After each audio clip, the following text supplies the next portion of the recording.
नांदेड पुणे येथील वाकड परिसरात वाहन चालक सचिन धोंडीबा सोनकांबळे वय 28 राहणार दापशेड तालुका लोहा जिल्हा नांदेड यांच्या संशयास्पद मृत्यू प्रकरणी सखोल चौकशी करून न्याय द्यावा अशी मागणी जिल्हाधिकाऱ्यांमार्फत मुख्यमंत्री, गृहमंत्री, कामगार मंत्री व परिवहन मंत्र्याकडे निवेदनाद्वारे करण्यात आली आहे। निवेदनानुसार 28 नोव्हेंबर 2025 रोजी सचिन सोनकांबळे हे ट्रॅव्हल्स वाहन घेऊन प्रवास करत असताना त्यांना मिरगीची फिट आली। यानंतर आरोपी अजित भोसले व त्यांच्या सहकाऱ्यांनी मारहाण करून मरणासन्न अवस्थेत पार्किंग मध्ये टाकल्याचा आरोप आहे। 2-3 दिवस उपचार न मिळाल्याने 11 डिसेंबर रोजी त्यांचा मृत्यू झाला। या प्रकरणात आरोपींना कठोर शिक्षा, प्रकरण दाबण्याचा प्रयत्न करणाऱ्या पोलीस अधिकारी व ट्रॅव्हल्स मालकांवर अॅट्रॉसिटी व खुनाचा गुन्हा दाखल करावा। मृताच्या कुटुंबाला 50 लाखांची मदत व एका सदस्यास नोकरी द्यावी तसेच न्यायालयीन समितीद्वारे निष्पक्ष चौकशी करावी अशी मागणी करण्यात आली आहे। साहेब आंबेडकरांचा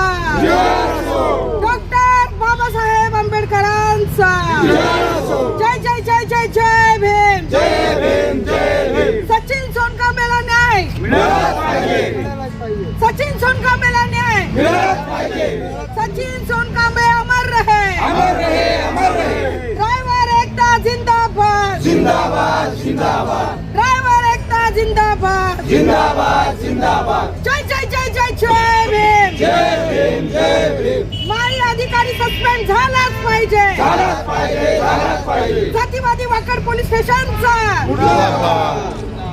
जय जय जय जय जय भीम जय भीम जय भीम, जय जय जय जय जय भीम।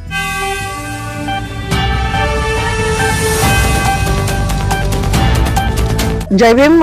मी भीमराज सेनेची महाराष्ट्र अध्यक्ष आहे आणि हा जो मोर्चा काढलेला आहे तो इकडील वाहतूक संघटना आहे त्यांनी काढलेला आहे आणि भीमराज सेना याच्यामध्ये सक्रिय सहभाग त्यांनी नोंदवलेला आहे।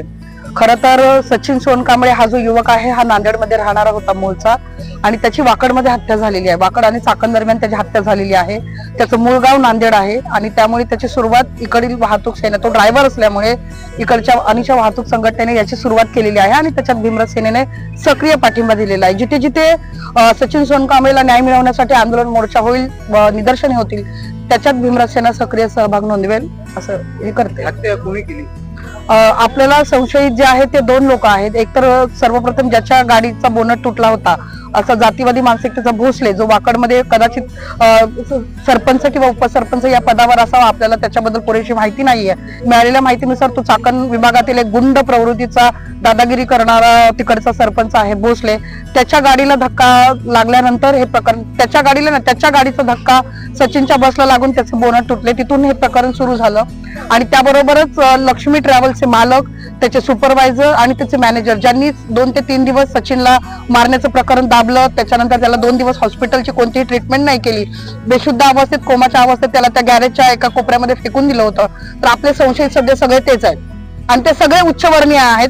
त्यांच्यामुळे त्यांच्यावर 302 चा गुन्हा तर नोंद झालेला आहे, परंतु त्यांच्यावर अॅट्रॉसिटी ऍक्ट अंतर्गत गुन्हा नोंदवावा ही अशी प्रमुख मागणी आहे। आरोपी अटक झाले नाही, 2 आरोपी फरार आहेत। एका आरोपीला त्यांनी पकडलेला आहे, परंतु त्या ज्याला पकडलेला आहे त्याचं त्या FIR मध्ये नाव सुद्धा नाही। अशा एका गरीबाला त्यांनी ट्रॅव्हल्स मधल्या व्यक्तीला पकडलेला आहे जो सचिन बरोबर गाडीमध्ये होता। तर आमची जी नावं आहेत, ट्रॅव्हल्सची जी नावं आहेत, 5 नावं, त्या लोकांना अरेस्ट करण्यात यावं आणि जो मुख्य भोसले आहे त्याचं नाव FIR मध्ये सुद्धा नाहीये। परिवाराने विठ्ठल सोनकांबळे यांनी ते नाव सांगून सुद्धा FIR मध्ये भोसलेचं नाव सुद्धा नाहीये। तर पुन्हा एकदा यांची जी जबानी आहे, त्यांचा जबाब आहे तो पुन्हा नोंदवण्यात यावा आणि भोसलेचं नाव त्याच्यात ऍड करून अॅट्रॉसिटी ऍक्ट अंतर्गत गुन्हा नोंद करण्यात यावा प्लस 302। एकंदरीत काय मागण्यात? भीमराज सेनेची प्रमुख मागणी पहिल्यांदा आहे की हे जे FIR आहे ते या कुटुंबाला कोणतं दबाव टाकून, म्हणजे कधी चाकणला जा, कधी वाकडला जा, अशा पद्धतीने त्यांची मानसिक स्थिती हे करून, एक मुलाची बॉडी समोर होती त्यामुळे त्यांना कोणतीही कल्पना नव्हती की आपण काय FIR मध्ये लिहावं। त्यांची FIR पुन्हा एकदा नोंदवून घेऊन त्यांचा जो S फॉर्म आहे तो पुन्हा नोंदवण्यात यावा, फॉर्म क्रमांक 10, त्याच्यामध्ये भोसलेचं नाव ऍड करण्यात यावं आणि जे आरोपी आहेत त्यांना त्वरित अरेस्ट व्हावी। पहिली मागणी ही आहे। दुसरी मागणी जी आहे ती वाकड पोलीस स्टेशनला जी केस वर्ग आहे ती नांदेडला ती केस वर्ग करण्यात यावी, कारण तिथे त्या कुटुंबाचं त्यांची काळजी घेणारं, कारण त्यांना सुरक्षा प्रदान करणारं वाकडमध्ये कोणीच नाही आणि आम्हाला वाकड पोलिसांवरच संशय आहे, कारण त्यांनी त्यांना 5 लाखाचं आमिष दाखवलं होतं, ज्याचे PI माळी असं नाव आहे। त्यांनी त्यांना हा हयात असताना, सचिन हयात असतानाच त्यांना 5 लाखाची ऑफर दिली होती की तुम्ही केस करू नका, जेव्हा सचिन कोमात होता, की तुम्ही केस करू नका आणि रफा करा. त्यामुळे आम्हाला त्यांच्या शोधावरच संशय आहे. पुण्याच्या वाकड या ठिकाणी आमचे सचिन सोनकांबळे वाहन चालक यांचा मर्डर झाला, परंतु त्या ठिकाणचं पोलीस प्रशासन हे तिथली चौकशी जी नीच पक्षपाती करत नाहीये आणि त्याला गुंड्यांना पाठीशी घालत आहे. चौकशी करणाऱ्या PI यांच्या परिवाराला बोलतो की 5 लाख रुपये घे आणि हे प्रकरण मिटवून टाक. मग हे पोलिसांचं काम काय फक्त तोडपाने करण्याचं आहे का गरिबांना न्याय देण्याचा आहे? भीमराव सेना आणि अनिशा कामगार संघटनेच्या वतीनं या ठिकाणी जे आंदोलन होतं ते एक प्रायोगिक तत्वाचं आंदोलन होतं की आम्ही येथील प्रशासना, कारण हा इथला रहिवासी असल्यामुळे आम्हाला पुण्याच्या प्रशासनावर विश्वास नाही आहे, म्हणून निपक्षपाती जांच होण्यासाठी आम्ही या ठिकाणी आंदोलन केलेलं आहे. परंतु आम्हाला जर न्याय नाही भेटला तर आम्ही पूर्ण महाराष्ट्रभर हे आंदोलन करू आणि जोपर्यंत न्याय भेटत नाही आम्ही काही शांत बसणार नाही.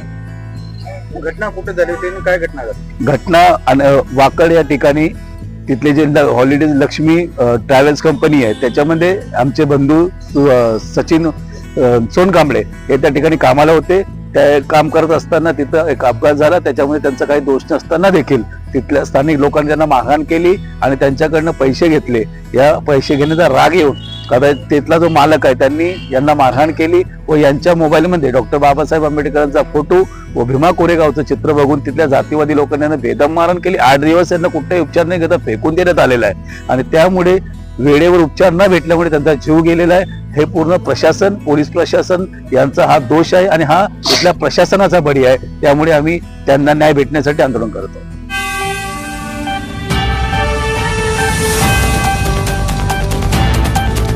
संस्थापक अध्यक्ष सूरज उपरे, आम्ही आज 19 डिसेंबर 2025 रोज नांदेड इथे जिल्हाधिकारी कार्यालय इथे भव्य मोर्चा काढलेला आहे. त्या मोर्चा या संदर्भात काढलेला आहे का आमचा वाहन चालक बांधव यांच्यावर निर्गुण अशी मारहाण करून निर्गुण हत्या करण्यात आली आणि त्यांना त्या हत्येमध्ये आतापर्यंत न्याय मिळालेला नाही. त्यांना तात्काळ न्याय मिळावा यासाठी आम्ही जिल्हाधिकारी कार्यालय नांदेड इथपर्यंत भव्य मोर्चाचं आयोजन केलं होतं आणि त्या मोर्चा इथं नांदेड जिल्हाधिकारी कार्यालय पर्यंत आणून आम्ही नांदेड जिल्हाधिकारी साहेबांना निवेदन देऊन या मोर्चाची इथे सांगता केली आणि आमच्या या एकंदरीत मागण्या होत्या का सचिन सोनकांबळे आमचा भाऊ आहे, त्यांना न्याय मिळाला पाहिजे. त्या न्यायिक मागण्या अशा होत्या का परिवाराला 50 लाखाची तात्काळ मदत देण्यात यावी आणि सचिन सोनकांबळे यांच्या एकच तो उदरनिर्वाह करण्यासाठी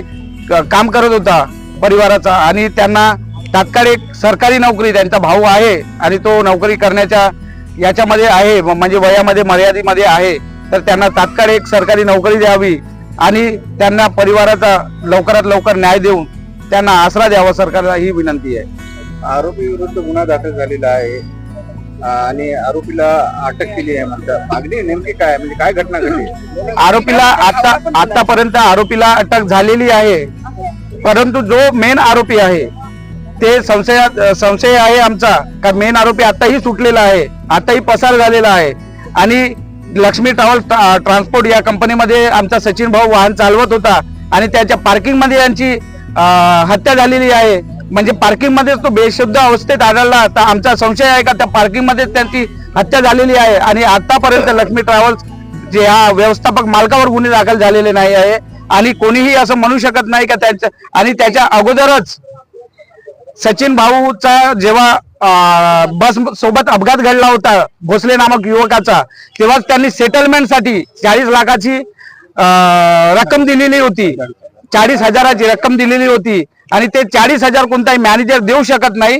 एकंदरीत त्या रक्कमचा अमाऊंट हा मालकानेच दिलेला आहे आणि हे सर्व प्रकार मालकाला माहित होतं, तरी सुद्धा त्या मालकाला आतापर्यंत मोकळं सोडलेलं आहे. त्या मालकावर सुद्धा आरोपी आहे तो मालक, आता आमचा संशय आहेच, तर त्या आरोपीला मालकाला सुद्धा तेवढीच सजा व्हायला पाहिजे जे आरोपींना होत आहे.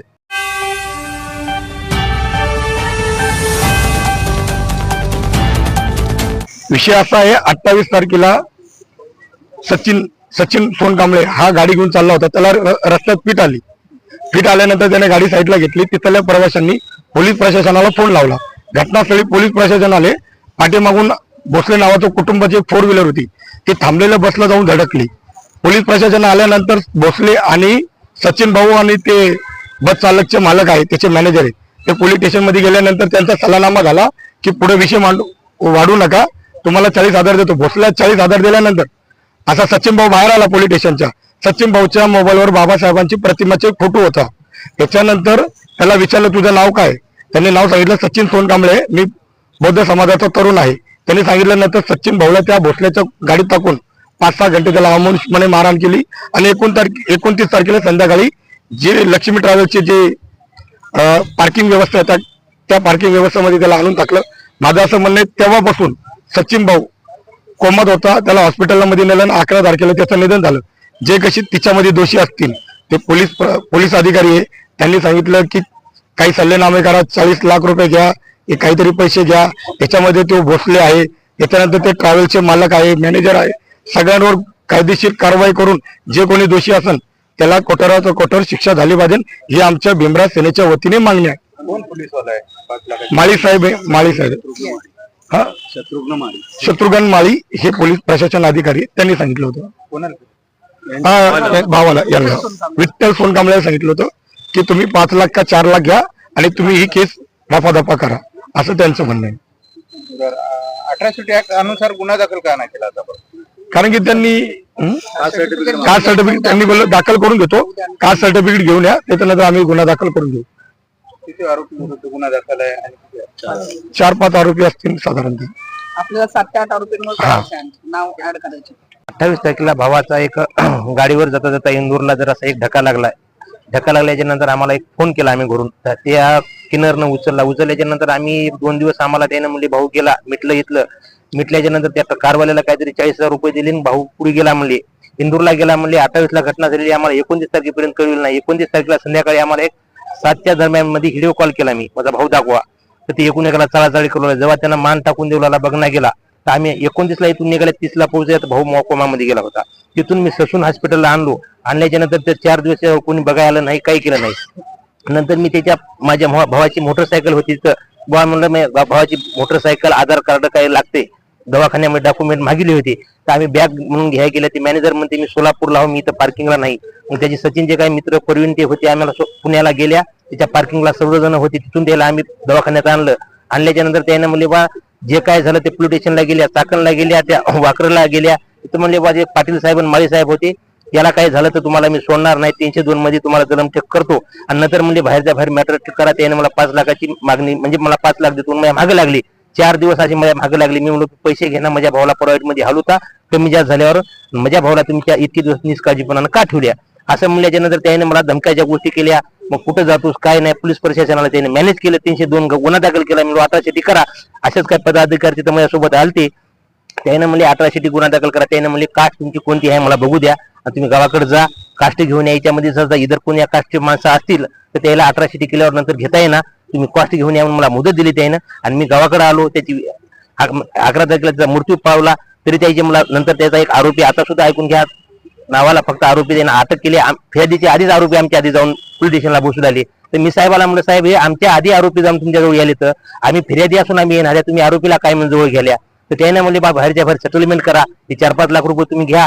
तुमच्या भावाचं कसं आहे गेलेला आहे. मी म्हणलं माझा भाऊ तुम्हाला येत नाही, मला पैशाची गरज नाही, मला भाऊ पाहिजे, माझ्या लहान भाऊ होता सर्वांमध्ये, माझ्या भावाला न्याय द्या, मला पैशाची गरज नाही, त्याला कठोरात कठोर सजा द्या, शिक्षा द्या, 18 करा. आणि म्हणून त्याने मला मुदत दिली. आता साहेबासोबत मी पुण्याला जाणार आहे. गेल्याच्या नंतर असं तिथं जाऊन साहेबांना जे तिथं त्याच्या पोलीस स्टेशनला जे म्हणले ते रेकॉर्डिंग काढावं, 18 करतो म्हणलेले, आणि मी त्याच्यात जर नाही म्हणलं तर मग मला दोषी देवा, कारण का त्याच्यावर गुन्हा दाखल झाला पाहिजे, मला न्याय पाहिजे.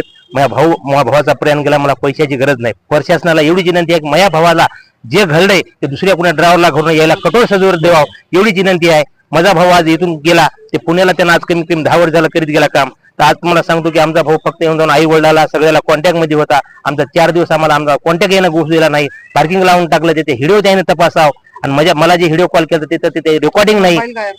त्याच्यामुळं एवढंच आहे की प्रशासनाला विनंती आहे माझ्या भावाला न्याय मिळावा, आम्हाला पैशाची काही जरूरत नाही. आमच्या भावाच्या जे दोषी आहेत त्याला कठोरात कठोर सजा द्यावा, 18 गुन्हा दाखल करावा, ही प्रशासनाला विनंती आहे. त्याचा मोबाईल सुद्धा नाही, मोबाईल वाला सुद्धा म्हणला मला 3,000 रुपये द्या. 3,000 द्या. पोलीस स्टेशनला मी सांगितलं बा माझ्या भावाचे 3,000 रुपये मागायलाय.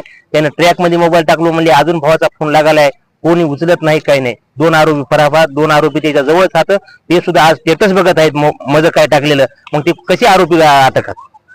आपण इथे जिल्हाधिकाऱ्याला निवेदन दिलं, काय मागणी आहे नेमकी? माझं म्हणणं एकच आहे की साहेबांना मला तिथून ऐकून घ्या. मी जर आज भावासाठी मी एक फिर्यादी म्हणून आहो आणि मी समजा उदाहरणार्थ की 1800 त्याच्यावर गुन्हा दाखल केल्याच्या नंतर आणि मला जे 302 केल्याच्या नंतर मला एखादी मी जर गेलो फिर्यादी म्हणून मला जर पेशीला बोललं तर माझ्या सुद्धा जीवाला धोका आहे. माझं तिथं कोणी नाही. त्यासाठी साहेबांना इकडे ह्या इकडे कोर्टात केस आणावं. माझं तिथं कोणी आईला घेऊन जाणार नाही, मी वडिलाला घेऊन जाणार आहे. फिर्यादी मी आहो. मला जर त्यानं कुठं आज माझ्या भावाला मारलं तर मला मारलं प्रशासन जिम्मेदार आहे काय, याच प्रशासनानं दखल घ्यावं. बरोबर.